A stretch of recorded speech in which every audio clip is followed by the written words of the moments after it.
আসসালামু আলাইকুম রাহমাতুল্লাহ। সুপ্রিয় শিক্ষার্থী বন্ধুরা, আমরা ৭ম শ্রেণীর একটি ভিডিও দিয়েছি আজকে আমাদের ২য় পর্ব। তো তোমাদের জন্য আমরা বইটি প্রিন্ট করেছি এবং এখান থেকে দাগিয়ে তোমাদের জন্য সহজভাবে তথ্যগুলোকে আমরা উপস্থাপন করার চেষ্টা করব। তো চ্যানেলটি সাবস্ক্রাইব না করলে তো এই ভিডিওগুলো তোমরা পাবে না। সাবস্ক্রাইব করো এবং পাশাপাশি একটি লাইক করে দাও। কমেন্টে জানিয়ে দাও কোন ভিডিও চাও এই অধ্যায়ের সহ অন্যান্য বইয়ের কোন টপিকগুলো তোমাদের বুঝতে সমস্যা হচ্ছে সেগুলো আমাদেরকে জানাও। তো এখন আমরা আজকে পৃষ্ঠা ৩ নিয়ে আলোচনা করব। আমরা এর আগের যে ১ম পর্বটা করেছিলাম, সেখানে আমরা আ এই পর্যন্ত বুঝিয়েছি। তো আজকে আমরা ২য় পর্ব সাধু ভাষা নিয়ে আলোচনা করব। দেখতে পাচ্ছ যে স্যার তোমাদের জন্য সুন্দর করে এখানে দাগিয়ে রেখেছি, যেন করে তথ্যগুলো তোমাদের সামনে খুব সুন্দরভাবে উপস্থাপন করা যায়। তো প্রথমত এখানে লক্ষ্য করো সাধু ভাষা বাংলা ভাষার একটি প্রাচীন রূপ। তো বাংলা ভাষার প্রাচীন রূপকেই সাধু ভাষা। যেহেতু আমাদের এমসিকিউ আসবে সেইজন্য তোমাদেরকে অবশ্যই লাইন বাই লাইন খুঁটিয়ে পড়তে হবে। তো বাংলা সাহিত্যের প্রাচীন ও মধ্যযুগে পদ্যই ছিল ভাব প্রকাশের প্রধান বাহন। তো বাংলা সাহিত্যের যদি আমরা প্রাচীন যুগ এবং মধ্যযুগের দিকে নজর দিই, দেখতে পাবো যে সেই যুগে বেশি কবিতার প্রচলন ছিল। সাহিত্যিকগণ কবিতার মাধ্যমে তাদের সাহিত্য রচনা করত। তো এই পদ্য মানে হচ্ছে কবিতা। এরপরে লক্ষ্য করো যে মধ্যযুগে কতিপয় ক্ষেত্রে চিঠিপত্র, দলিল দস্তাবেজ, গদ্যের ব্যবহার দেখা গেলেও তা ছিল খুবই সীমিত। তো কিছু ক্ষেত্রে যেমন চিঠিপত্র তো আর কবিতায় লেখা যায় না, দলিলও লেখা যায় না। তো বিশেষ জায়গায় গদ্যের প্রচলন থাকলেও গদ্য বলতে এই যে এখানে যেটা লিখা আছে এটা গদ্যে লিখা আছে। যে বিষয়টা বলছিলাম যে মধ্যযুগে কতিপয় ক্ষেত্রে চিঠিপত্র এবং দলিল দস্তাবেজে গদ্যের ব্যবহার দেখা গেলেও সেটা ছিল খুবই সীমিত। ইংরেজ শাসন প্রতিষ্ঠিত হওয়ার পর থেকে বাংলা গদ্যে কখন থেকে ইংরেজ শাসন প্রতিষ্ঠিত হওয়ার পর থেকে বাংলা গদ্যে গ্রন্থ প্রণয়নের প্রয়োজন দেখা দেয়।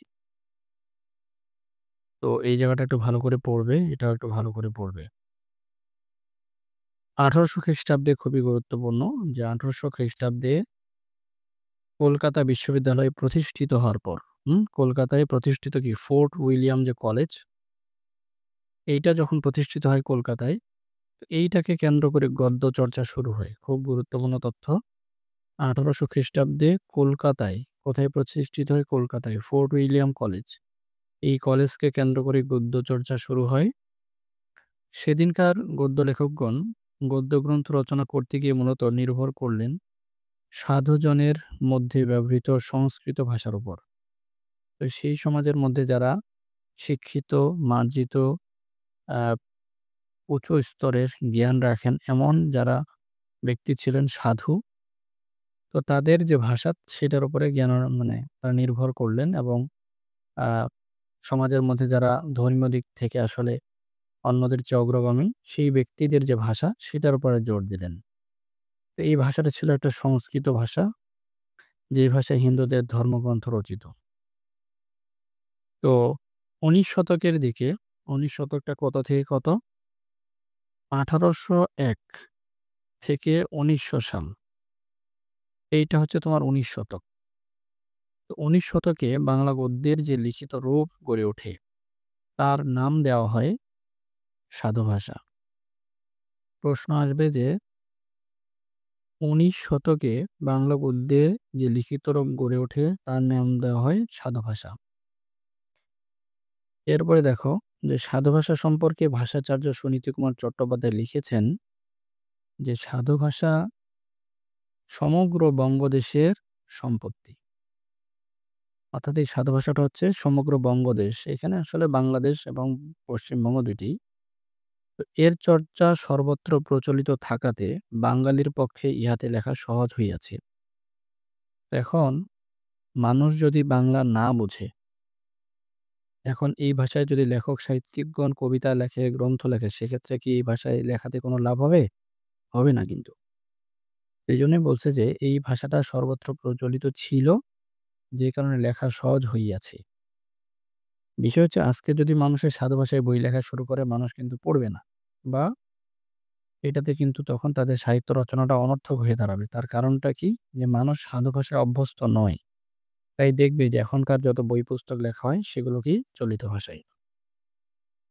এবার দেখো, বস্তুত বাংলা গদ্যের প্রাথমিক যে পর্যায় ছিল সেখানে মৃত্যুঞ্জয় বিদ্যালঙ্কার, এরপরে রাজা রামমোহন রায়, ঈশ্বরচন্দ্র বিদ্যাসাগর, অক্ষয় কুমার দত্ত, এই যে পণ্ডিতগণ ছিলেন তারা সংস্কৃত ভাষাটাকে অনুসরণ করেই তৎসম শব্দবহুল অর্থাৎ সংস্কৃত শব্দ বহুল একটা সাহিত্যিক একটা গদ্যরীতি তারা গড়ে তোলেন। সেটাই হচ্ছে সাধু ভাষা হিসেবে স্বীকৃত হয়।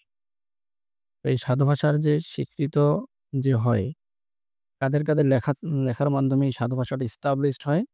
মৃত্যুঞ্জয় বিদ্যালঙ্কার, রাজা রামমোহন রায়, ঈশ্বরচন্দ্র বিদ্যাসাগর, অক্ষয় কুমার দত্ত। তো এরা আসলে এই সংস্কৃত ভাষাটা অনুসরণ করে সংস্কৃত ভাষা থেকে কিছু শব্দ নিয়ে একটা গদ্যরীতি তারা গড়ে তুলছে। এটাই সাধু ভাষা। প্রিয় শিক্ষার্থী বন্ধুরা, সাধু ভাষার আলোচনা আজকে এই পর্যন্তই। চলিত ভাষার দাওয়াত থাকলো। আশা করছি যে যখন তোমরা এই ভিডিওটি শেষ করছো তখন আমাদের পরবর্তী ভিডিওটি আপলোড হয়ে গেছে। অবশ্যই চোখ বুলিয়ে যাবে। এছাড়াও আই বাটন এবং ডেসক্রিপশন বক্স চেক করতে পারো। ধন্যবাদ। আসসালামু আলাইকুম।